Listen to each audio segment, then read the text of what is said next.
Ngunit paggising nila, nagulat silang makita na ang dating karagatan ay biglang naglaho magdamag. Iniwan lamang ang tuyong ilalim ng dagat na walang hangganan. Maging ang cellphone ay biglang nawalan ng signal. Sa simula ay walang nakapansin sa bigat ng problema. Hanggang sa nahuli ng anak ang dalawang malalaking alimango. Doon lamang napansin ng ama na isang oceanographer na kakaiba ang sitwasyon. Dahil malinaw na ang mga alimango ay uri ng deep sea crab na nabubuhay lang sa lalim na 500 metro sa dagat. Ibig sabihin posibleng nasa kailaliman sila ng dagat ngayon. Upang patunayan ang hinala niya, agad na kinuha ng ama ang compass para subukan. Ngunit natuklasang ang dapat na tumuturo sa hilaga. Ngayon ay nakaturo ng kakaiba sa timog. Doon ay agad niyang napagtanto ang malaking problema. Dahil nangangahulugan itong nagbaligtad ang magnetic field ng mundo, na nagdulot ng pagbabago ng agos ng dagat. At lahat ng tubig sa dagat ay napunta na sa ibang lugar. Habang sila ngayon ay nasa kailaliman ng dagat, para makahanap ng pag-asa, agad na bumalik ang ama sa kabina at nag-connect sa distress channel.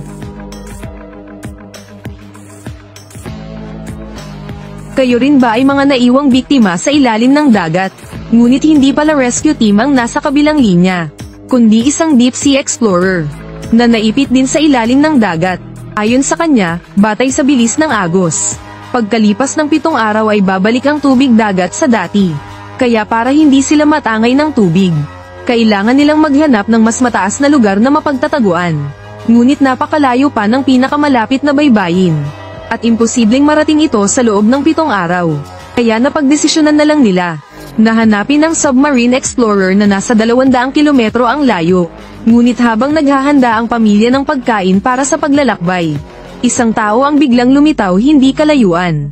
Akala ni Jack ay isa rin itong survivor, kaya't walang pagdududa siyang lumapit.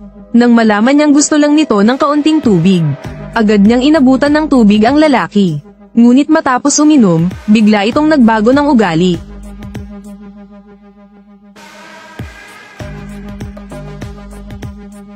Nang makita ng asawa ang pagkamatay ng kanyang kabiyak, agad siyang natulala sa takot. Naisip niyang nasa loob pa ng kabina ang mga bata, kaya't si Lisa ay agad na bumalik sa kabina. Ngunit hindi siya tinigilan ng salarin. Pinulot nito ang sibat at inihagis sa kanya. Buti na lamang at bahagyang nasugatan lang ang balikat ni Lisa. Sa harap ng sakuna, nag-uunahan na ang tao sa pagpatay para makuha ang mga gamit. At malinaw na gusto ng salarin ang mga gamit sa bangka ni Lisa. Nang makita ng anak na babae ang kanyang amang nakahandusay, agad niyang ainalalayan ng ina papasok sa kabina. At sa kanila ikinandado ng mahigpit ang pintuan, upang maprotektahan ang 2 bata.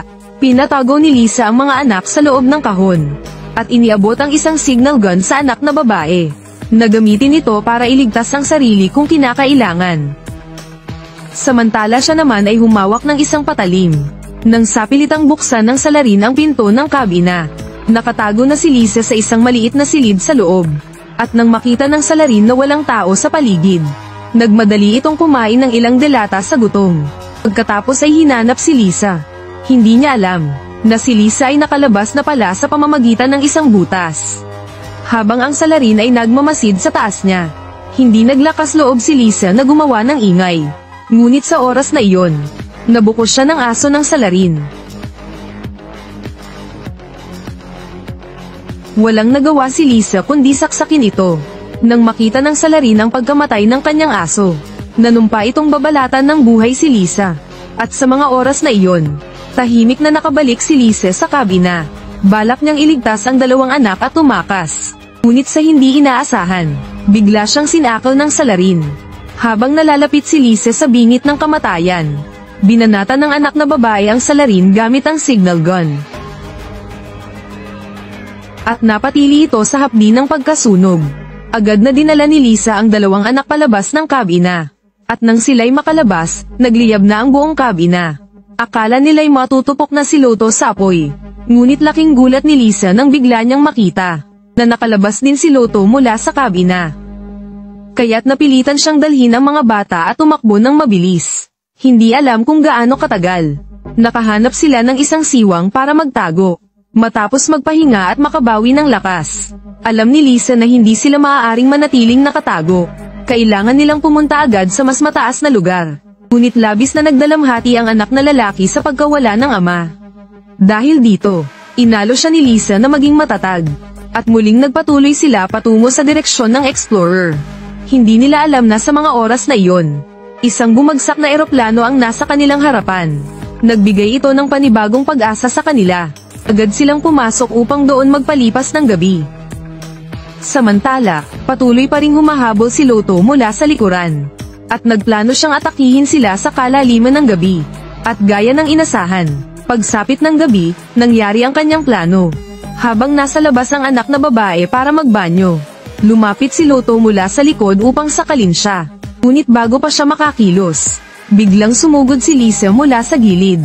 At walang alinlangan siyang sinaksak ito ng paulit-ulit, hanggang sa maging parang pugad ng bubuyog ang kanyang katawan.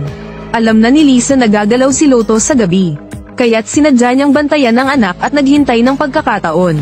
Nakayanan nilang magpalipas ng gabi ng ligtas sa eroplano.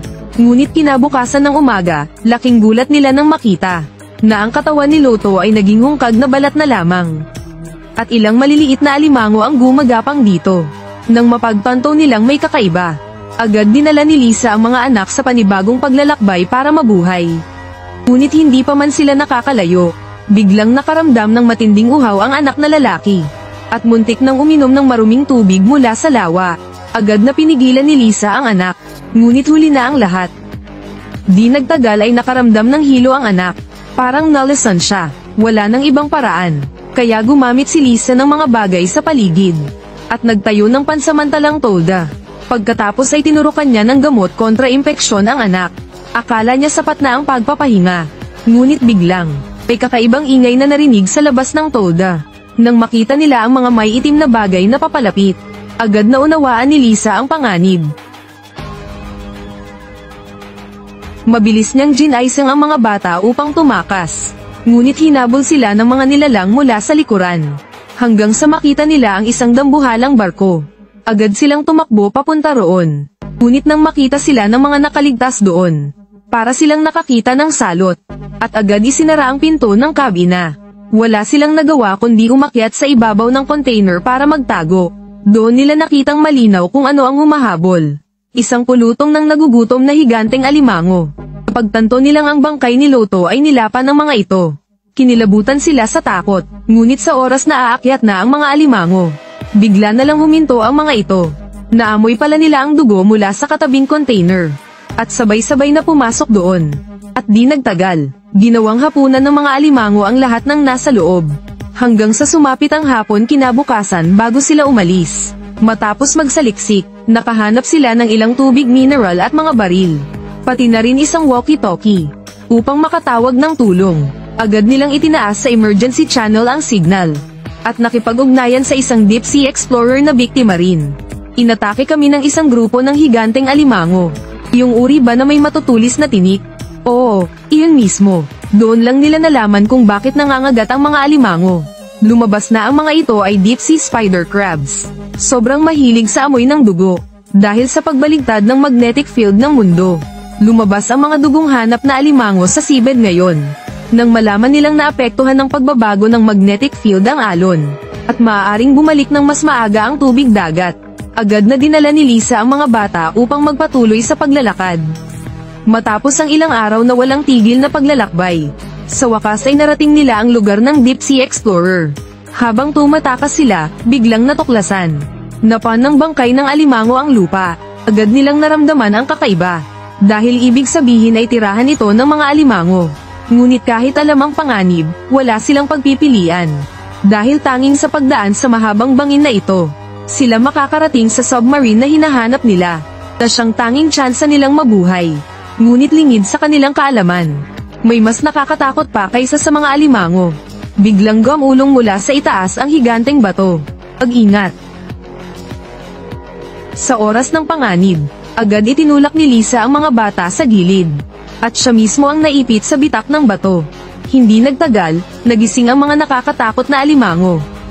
Agad binunot ni Lisa ang baril at nagpaputok. Ngunit napakarami ng mga ito. At naubos agad ang bala niya. Sa oras ng krisis, dumating ang anak na babae. At hinayla ang kamay ng ina bago siya atakihin ng alimango. Noon lang, Nakawala si Lisa mula sa bingit ng kamatayan. Ngunit dumating pa rin ang mga alimango mula sa likuran. Sa kabutihang palad nakita nila ang submarine sa di kalayuan. Kaya tumakbo sila ng mabilis papunta roon. Ngunit pagdating malapit sa submarine, hinayla ng mga alimango ang sugatang explorer na nawalan ng dugo. Nakita nilang aakyat na ang mga alimango sa submarine. Agad pinapasok ni Lisa ang mga bata sa loob ng submarine. At nang maisara na ang pinto ng submarine, sakalang nakahinga ng maluwag si Lisa. Ngunit hindi tumigil ang mga alimango sa pag-atake. Biglang nakita ng anak ang nakakagulat na tanawin. Isang bughaw na pader ang biglang lumitaw sa labas. Iyon pala ay bumalik na ang nawalang dagat. Kaya't agad pina-seatbelt ni Lisa ang mga bata.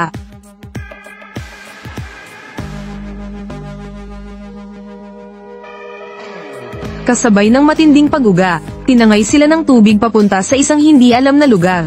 Hindi nila alam kung gaano katagal. Hanggang sa tumigil na sa pag-uga ang submarine. Ngunit pagtingin nila sa bintana ay napatigil sila.